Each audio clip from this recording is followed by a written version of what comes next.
नमस्कार दोस्तों, आप सभी का RD campus GK YouTube channel में स्वागत है। मैं विनय यादव आपके सामने क्लॉक पार्ट 2 लेके आया हूँ। जिसने क्लॉक पार्ट 1 नहीं देखा है वो क्लॉक पार्ट 1 देख लें। इस वीडियो के अंदर क्लॉक पार्ट 1 का मैं लिंक इस वीडियो के अंदर डाल दूंगा, जहाँ से आपको पार्ट नंबर 1 मिल जाएगा। ठीक है, तो कल हम बात कर रहे थे टॉपिक में, जहाँ से हमने छोड़ा वहाँ से आगे बात करते हैं। तो कल हमने सीखा था कोड निकालने की। अच्छा, एक बात बताओ, एक छोटी सी बात बता रहा हूँ कि अगर आपके सामने कोई डाटा सिंपल से आ जाए, मिंट नहीं हो, आगे मिंट हो 0, कि आपके पास क्वेश्चन आ जाए किसी घड़ी में 7 बज रहे और उसके बीच में कौन निकालना है। ठीक है, तो कल तो हमने सीखा था 7:45, 8:45, 4:20, 8:20, जो भी डाटा था उसका, तो सेम यही है।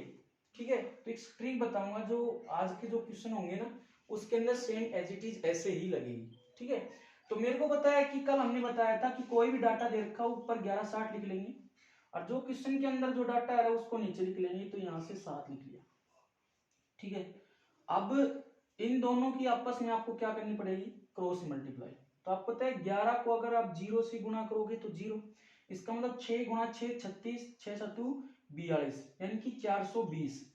आगे में हम बताया था आपको माइनस का साइन लगता है, और 11 गुणा 0 कितना 0, और बटा में हम कितना करते थे 2, तो 420 बटा में कितना 2, तो यहां से डाटा कितना आ गया 210। ठीक है, यहां से अपना डाटा आ गया 210, यानी कि 210 डिग्री का कोण आपके पास यहाँ पे मौजूद मिलेगा आपको। तो ये समझाने का इसलिए था कि आगे कोई भी क्वेश्चन आए और आगे आपको 0 मिनट दे रखी हो तो आपको कुछ नहीं करना। आपको पता है कि 1 घंटे के अंदर कोण बनता है 30 डिग्री का, और आपको मिनट तो 0 है, आगे घंटा कितने दे रखा है 7, तो आप 7 को डायरेक्ट 30 से गुणा कर देना, जिसका डाटा आंसर कितना आ जाएगा 210। तो ये डाटा है कि आपको इसको अगर डायरेक्ट 30 से गुणा कर देते ना तो डायरेक्ट डाटा कितना आ जाता 210 डिग्री का आ जाता, ना कि इसको निकालने की कोई जरूरत होती। तो आगे मिनट ना हो तो यहाँ पे जो भी डाटा हो उसको 30 से गुणा कर दो, उतना ही डिग्री का कोण निकल के आ जाएगा। ठीक है भाई, तो इसके अंदर आप आज हम सीखेंगे कोण निकालना, मीन्स दो सुइयों के बीच, यानी कि 45, 95, 70, 115, 210 जितने डिग्री का कोण उतने का। तो आपके पास क्वेश्चन ये आ जाए बन के कि किसी घड़ी में 7 से 8 के बीच 45 डिग्री का कोण कब बनेगा। क्वेश्चन आपके सामने ये आ जाए 45 डिग्री का कोण कब बनेगा। तो सबसे पहले ध्यान रखना इसके अंदर कि कोई भी घंटा हो, 1 घंटे का गैप हो, 1 घंटे के अंदर कंपलसरी दोनों से ही या तो एक कोण तो पक्का बनेगा, दो भी बन सकते हैं। तो कहने का मतलब 1 घंटे के बीच 2 कोण मैक्सिमम बन सकते हैं और मिनिमम 1 कोण तो पक्का बनेगा। ठीक है, तो अब इसके बीच में छोटा सा फॉर्मूला आपको यूज करना पड़ेगा। तो फॉर्मूला मीन्स आपको ये 7 से 8 के बीच 45 डिग्री का कोण कब बनेगा, मतलब समय पूछ रहा है आपसे। तो समय जब भी आपको निकालना हो, तो आप बोलोगे, इसके अंदर एक फॉर्मूला नोट कर लेंगे आप। ठीक है, 2/11 A1 प्लस माइनस A2। ठीक है, ये फॉर्मूला है समय निकालने का, यानी कि 45 का हो, 70 का हो, 95 का हो, कितने डिग्री कौन हो, तो आपको ये फॉर्मूला यूज करना है 2/11 A1 प्लस माइनस A2। अब आप पूछ रहे होंगे भी A1 की वैल्यू क्या रखें, A2 की वैल्यू क्या रखें। तो मेरे को पता है A1 की वैल्यू यहां से नोट कर लेना, समानला नंबर गुणा में कितना 30, ये किसकी वैल्यू होती है A1 की। और A2 की वैल्यू होती है जो आपको गिवन एंगल, यानी कि जो एंगल आपको दे रखा है वो, तो यहाँ से गिवन एंगल जो आपको दे रखा है, गिवन एंगल मतलब क्वेश्चन के अंदर वो एंगल पक्का मिलेगा, कितने डिग्री का है फिलहाल 45 का। A1 की वैल्यू है समानला नंबर गुणा में 30, इसका मतलब दोनों में से समानला कौन सा है 7, उसको 30 से गुणा कर देना, कितना आ जाएगा A1, और दूसरा कितना है A2। बात समझ में आ गई सभी को। अब इस फॉर्मूले को यूज करते हैं क्वेश्चन के हिसाब से। तो मेरे को A1 की वैल्यू चाहिए, तो दोनों में देख के बताओ समानला नंबर कितना है 7, 7 को हमने कितने से गुणा किया 30 से, तो 7 या 21 यानी कितना 210। तो 210 मेरे पास क्या आ गया A1 की वैल्यू, तो यहाँ से इंट में लिख देता हूँ A1 की वैल्यू मेरे पास कितनी आई 210। और A2 तो गिवन एंगल दे रखा होगा, कितने डिग्री का दे रखा है 45 का, तो यहाँ से मैं A2 की वैल्यू भी कितनी 45, ताकि आपको याद रहे A2 की वैल्यू कितनी है 45।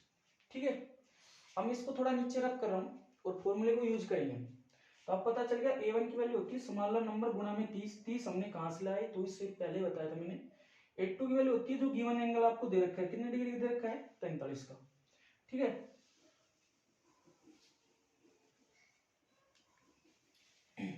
तो इस फॉर्मूले को यूज करना है आपको। तो 2/11 यानी कि एक बार तो आप प्लस करके निकालोगे, एक बार आप माइनस करके निकालोगे, ताकि क्वेश्चन के दो आंसर निकल सके। और इसकी भी कंडीशन है कि जो बीच वाला ये डाटा है ना, ये 0 से हमेशा बड़ा होना चाहिए। 0 से कितना होना चाहिए बड़ा, यानी कि 2/11 A1 प्लस माइनस A2। और किससे छोटा होना चाहिए 60 से छोटा होना चाहिए। यानी कि जो इसके बीच का जो भी डाटा निकलेगा ना वो 60 से छोटा हो, 0 से बड़ा हो, तभी माना जाएगा। अगर अदरवाइज 60 से बड़ा चल गया तो दोनों के बीच में कोण माना नहीं जाएगा, कैंसिल आउट हो। ठीक है, तो इसको नोट कर लेना। अब क्वेश्चन की ओर चलते हैं। तो यहां से देखना आप, यहां से मैंने डाटा लिखा 2/11, एक बार प्लस करके निकालेंगे तो A1 की वैल्यू कितनी है 210, और प्लस करके निकालने प्लस A2 की वैल्यू कितनी है 45। तो ये तो हमने प्लस वाला निकाल लिया। तो यहाँ से डाटा हमने देखा 2/11 और 210 प्लस 45 कितना हो गया 255। ठीक है, अब इसको गुना कर लेते हैं। 255 को अगर 2 से गुना करें तो ये हो गया 510। 510 बटा में कितना 11। ठीक है, तो ये 255 को हमने 2 से गुणा किया तो 510 और बटा में कितना 11। अब इसको छोटा कर लेते हैं हम। 510 को हमने कितने से भाग दिया 11 से, तो 11 पंजू 55 बड़ा जा रहा है, तो 11 चौके 44, कितना बच गया 6 7, और 11 सता 73, नहीं 11 छिकी 66, कितना बचा 4। तो यहाँ से डाटा हमने 510 को बटा में 11 किया तो अपना डाटा आ गया लगभग 46 मिनट के आसपास। ये फ्रैक्शन में हम चेंज कर सकते हैं। तो मैंने प्लस करके जो डाटा निकाला है उसका डाटा अपने पास आया है लगभग, ये टाइम तो आगे लेके चलना ही आपको, तो मैं बोल सकता हूँ 7:46 समथिंग मिनट।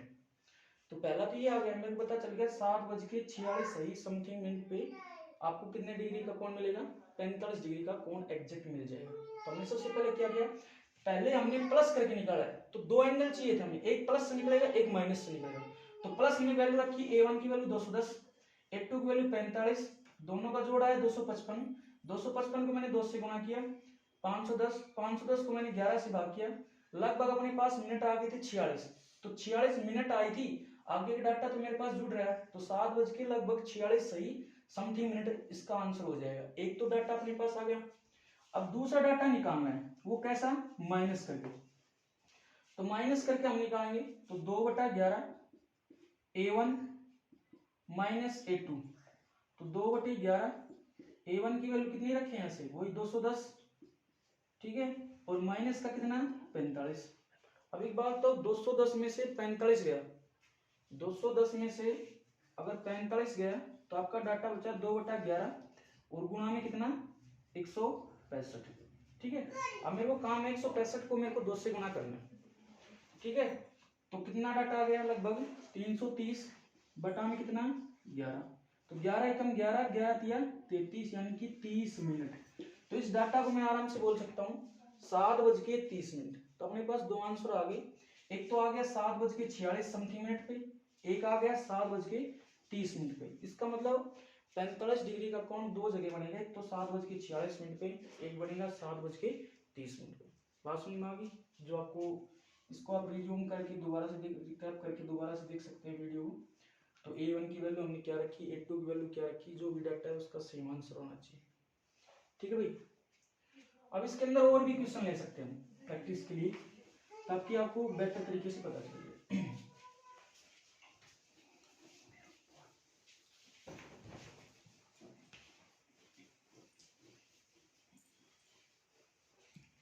अगर आपके पास क्वेश्चन आ जाए 5 से 6 के बीच 95 डिग्री का कोण किस समय बनेगा, 5 से 6 के बीच 95 डिग्री का कोण कब बनेगा, किस समय बनेगा।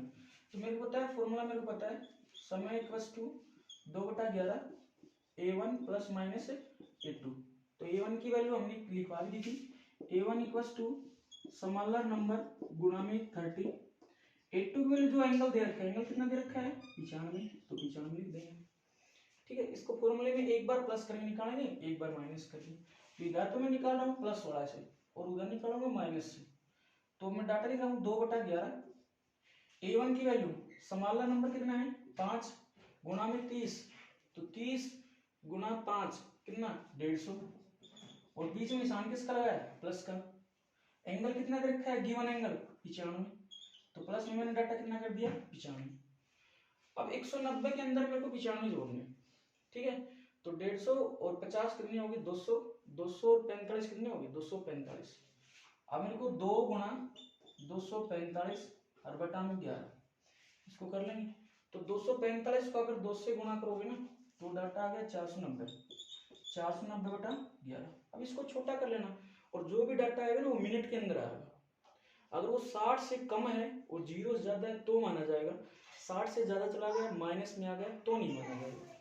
तो यहाँ से मैंने डाटा काटने की कोशिश की, 11 कम 11, 11 चौके 44, 5 और 11 चौके 44, यानी लगभग 44 के समथिंग आ गई। तो आप लिख सकते हो 5:44 सही समथिंग मिनट पे जाके एंगल कितने डिग्री का बन जाएगा 95 डिग्री का बन जाएगा।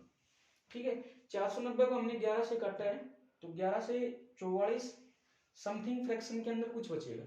ठीक है, तो यहाँ से हमने डाटा लिख दिया 5:44 समथिंग मिनट पे डाटा क्या हो जाएगा 95 डिग्री का कोण बना देगा। देखो यहाँ से 44 है, 60 से कम है 0 ज्यादा है तो माना जाएगा। ठीक है, दूसरा इसके अंदर माइनस करके निकालें, तो 2/11 A1 की वैल्यू कितनी ले यहाँ से 150 माइनस A2 की वैल्यू कितनी है 95, तो 150 में से 95 गई तो कितने बचे 55, 2 गुणा 55 और बटा में कितना 11, 55 दूनी 110, तो 110 बटा कितना 11। तो इसको हम डिलीट करेंगे, 11 एकम 11 यानी कि 10। तो ये मिनट में डाटा है आपके पास, तो आप बोलोगे 5:10 पे भी कितने डिग्री का कोण बन सकता है 95 डिग्री का कोण बन सकता है। अच्छा, आपको ये 5 से और 5:30 के बीच में, तो 5 से 5:30 के बीच में कौन सा टाइम आता है, तो 5:10 आता है, तो एक बार ही कितने डिग्री कोण बनता है 95 का। तो ये डाटा हम रिजेक्ट कर देते हैं क्योंकि तो 5:30 से ऊपर चला गया, तो एग्जामिनर मानेगा नहीं, तो एक बार ही कोण बनेगा, कौन सा बनेगा 5:10 पे। और आपसे 5 5:30 के जगह 6 पूछा है, तो 6 के अंदर तो दोनों ही शामिल हो गए, और दोनों ही शामिल हो गए तो इसके दोनों ही क्या हो गए आंसर। ठीक है, तो प्रैक्टिस के लिए और भी क्वेश्चन कर सकते हैं इसके अंदर। ठीक है, तो 2 क्वेश्चन करवाए मैंने, अगर कमेंट में बता सकते हो दोनों क्वेश्चन बढ़िया तरीके से समझ में आ गए होंगे।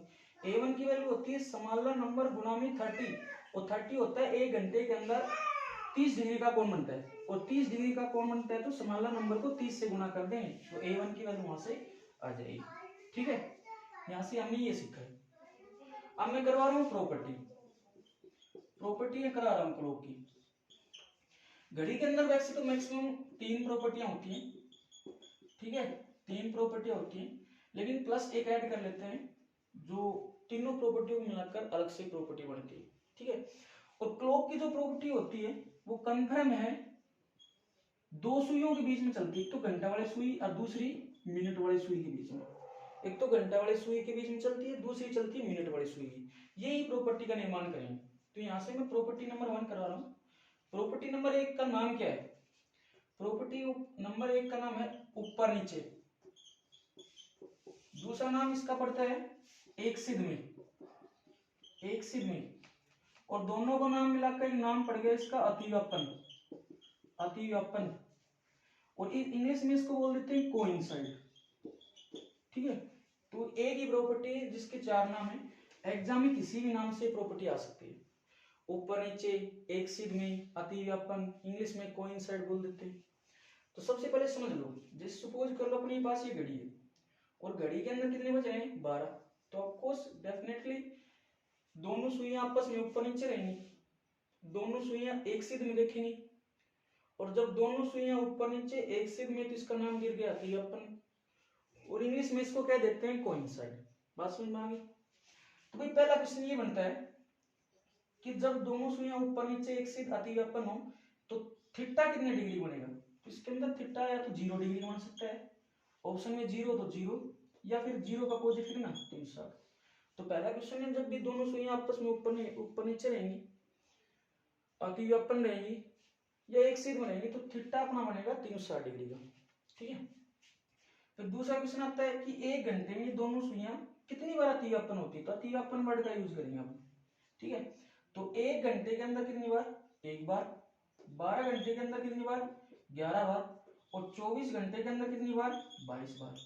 ठीक है, नोट करते रहे साथ साथ। एक घंटे में एक बार, 12 घंटे में कितनी बार, 11 बार, 24 घंटे में कितनी बार, 22 बार। आप कहोगे सर एक घंटे में तो एक बार सही चल रहा था, 12 में कितनी हुई, 11, और 24 में कितनी होगी, 22। तो 24 में 24 होना था, 22 हुई है। इसका मतलब 2 समय छूटे हमने कहीं ना कहीं जाके। ठीक है। तो 2 समय कौन कौन से हैं, एक तो 11 से 12 के बीच में, बीच बोला है मैंने, और दूसरा 12 से 1 के बीच में। अब नोट ऐसे करना है कि 11 से 1 टोटल है, तो एक बार समय छूटेगा। तो 11 से 1 मीन्स 12 घंटों के अंतराल में एक समय छूट गया। दोबारा से 12 घंटों का समय है तो एक समय छूट गया। तो टोटल समय छूटे कितने, 2। लेकिन ऑन द स्पॉट कितने पे होती है, 12 पे तो अतिव्यापन होगी। फिर आपसे पूछ ले, आपसे ये कैसे पता चलेगा भाई इस पे अतिव्यापित होगी कि नहीं होगी। तो एक साइंटिस्ट आया था क्लॉकिस्ट, उसने एक थ्योरी दी थी, फॉर्मूला लिखवाया था उसने, बजकर 60/11 इंटू में समय। ठीक है। पहला जो फॉर्मूला हम लगा रहे हैं वो पहला फॉर्मूला हर जगह काम आएगा। हम अगली प्रॉपर्टी पढ़ेंगे तो समय के अंदर कुछ ना कुछ डाटा जोड़ेंगे घटाएंगे। ठीक है। अब एक बात है, समय के अंदर मैंने प्लस माइनस कुछ नहीं किया, क्यों, क्योंकि दोनों सुइयां आपस में ऊपर नीचे है, कोई डिस्टेंस कोई गैप मेंटेन है ही नहीं। तो हम 0 कर सकते हैं, समय प्लस 0, और समय प्लस 0 हो गया तो इसका मतलब क्या समझे, आप इस खाली समय लिख सकते हैं। एक चीज ध्यान रखना, कोई भी एग्जांपल लेके देख सकते हैं हम। जैसे सपोज कर लो कि आपसे पूछे सर मेरे को डाटा है ना 12 से 1 के बीच में निकालना, कि 12 से 1 के बीच में अतिव्यापन क्यों नहीं होते। तो हमेशा देखना, बात को समझना, बजकर है ना उसके आगे हमेशा पहले वाला समय। तो 12 से 1 के बारे में बात कर रहे हैं, 12 से 1 के बारे में, तो दोनों में से पहले वाला समय, फॉर्मूले के अंदर तीनों चारों प्रॉपर्टियों में पहला वाला समय यूज होगा, दूसरा वाला समय बिल्कुल यूज नहीं होगा।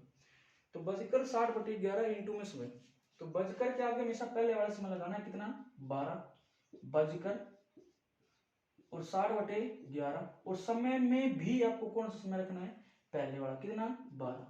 ठीक है। तो 12/60/11 इंटू में 12, तो आपको पता है 12 छिकी 72, ये आगे मिनट में निकलेगा। तो 12 छिकी 72 यानी कि 720 बटा कितना, 11। तो 11 कम 11, 11 छिकी 66, और 11 पंजू 55, तो लगभग 65 मिनट के आसपास आ गई। तो मैं इसको बोल सकता हूँ 12:65 समथिंग मिनट। तो आपको पता है 12:65 होगी 1:05, और 1:05 वो डाटा पड़ गया 1 से 2 के बीच में, और मेरे को डाटा चाहिए था 12 से 1 के बीच में। तो 12 से 1 के बीच में ना होके वो दोनों आपस में ऊपर नीचे हो जाती है 1:05 के आसपास। ठीक है। तो आपको ये फॉर्मूला नोट करना है, और फॉर्मूले के अंदर हमेशा बजकर के आगे भी पहले वाला समय और समय के भीतर भी हमेशा पहले वाला समय लिखना है, और डाटा इससे आप निकाल सकते हो।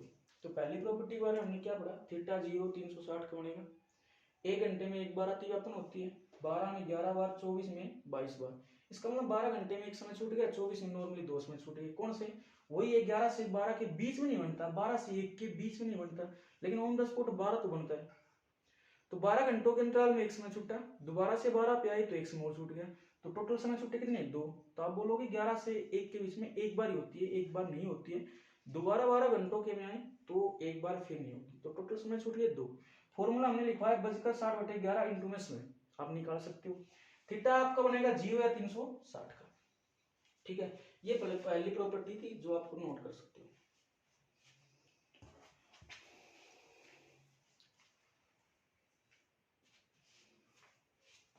वीडियो को रोक के आप नोट कर सकते हो प्रॉपर्टी को। अब मैं दूसरी प्रॉपर्टी करवा रहा हूँ।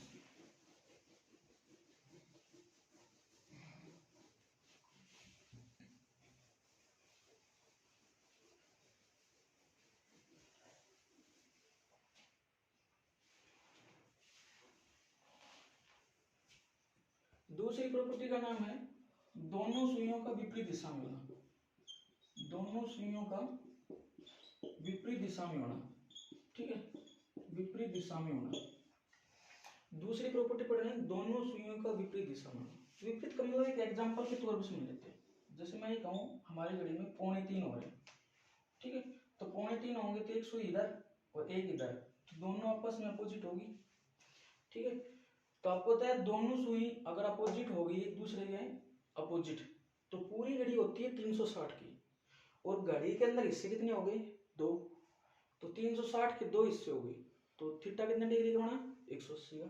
तो पहला क्वेश्चन यहीं से आ जाता है, थीटा कितने डिग्री का बना, 180 डिग्री का।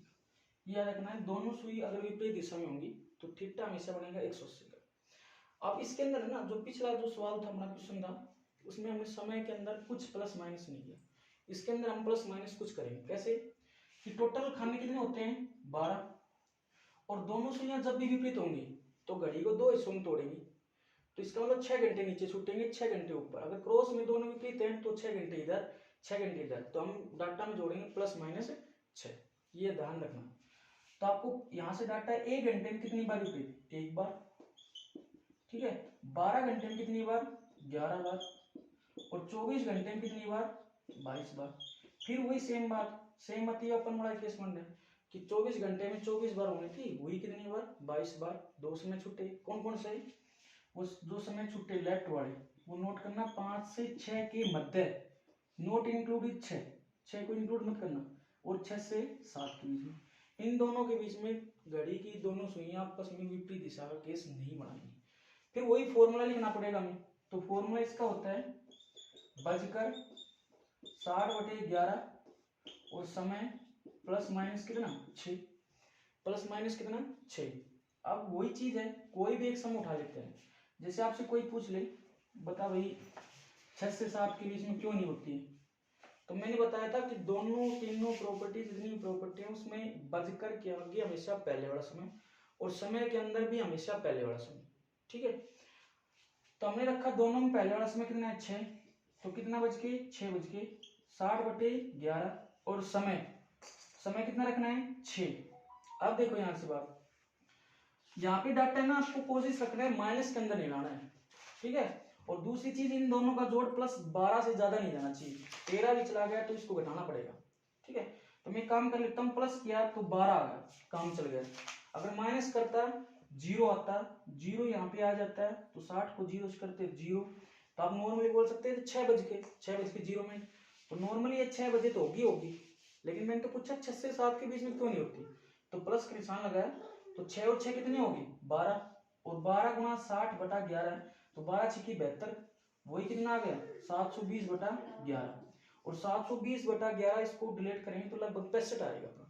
तो आप बोलोगे 6:720/11 यानी कि 65 मिनट, तो 6:65 कितनी होगी, 7:05। मेरे को पता करना था भाई 6 से 7 के बीच में क्यों नहीं बनती, तो 6 से 7 के बीच में ना बन के कितनी बनी, 7 से 8 के बीच में बनेगी। सबको समझ में आ गया, फॉर्मूला नोट कर लेना। फिर आपको प्लस कहाँ लगाना है, माइनस कहाँ लगाना है वो देख लो।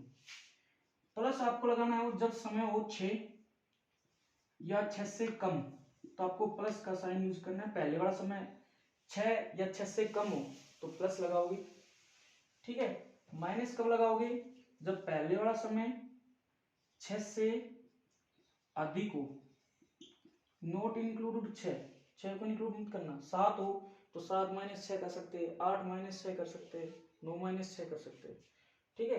तो थीटा आ गया 180 डिग्री का। 1 घंटे में कितने बार विपरीत, 1 बार। 12 में 11, 24 में 22, फॉर्मूला यूज कर लिया। इस थ्योरी को आप नोट कर सकते हो वीडियो रोक के।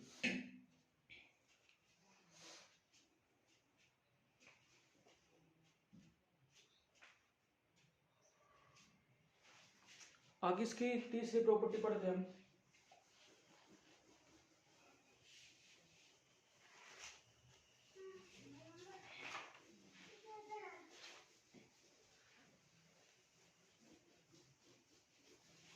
इसकी तीसरी प्रॉपर्टी पढ़ते हैं।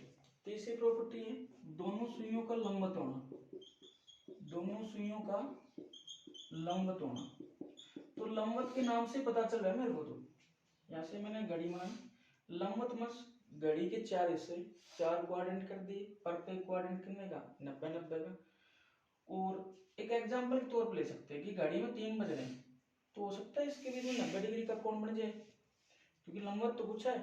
तो आपको पता है 12 से 1, 1 से 2। तो एक चीज नोट रखना हमारे दिमाग में, जब भी दो सुइयां आपस में लंबवत होंगी तो उन दोनों के बीच में 3 खाने पक्का छूटेंगे। दो सुइयां जब भी लंबवत होंगी तो उन दोनों के बीच में 3 खाने पक्का छूटेंगे। तो मैं फॉर्मूले के अंदर जो डाटा था ना समय वाला, उसके अंदर +-3 करने वाला हूं। तो +-3 कहां से आया वो देख लो, ठीक है। आगे चलते इसके अंदर।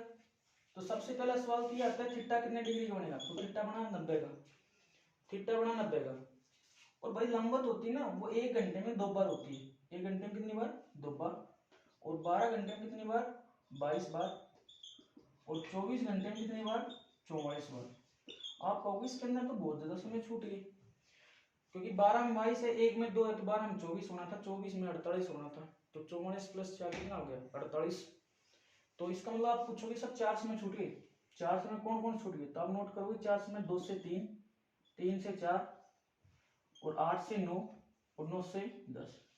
आप फिर एक सवाल करोगे सर 2 से 3 के बीच में 1 घंटा है, 1 घंटे में आपने 2 बार बताया, लेकिन भाई 2 से 3, 3 से 4, 8 से 9, 9 से 10 के बीच में 2 बार लंबवत ना होके 1 बार लंबवत होती है। तो 2 से 3 के बीच में 1 बार लंबवत हुई, 1 बार नहीं हुई। 3 से 4 के बीच में 1 बार लंबवत हुई, 1 बार नहीं हुई। 8 से 9 के बीच में 1 बार लंबवत हुई, 1 बार नहीं हुई। 9 से 10 के बीच में 1 बार लंबवत हुई, 1 बार नहीं हुई।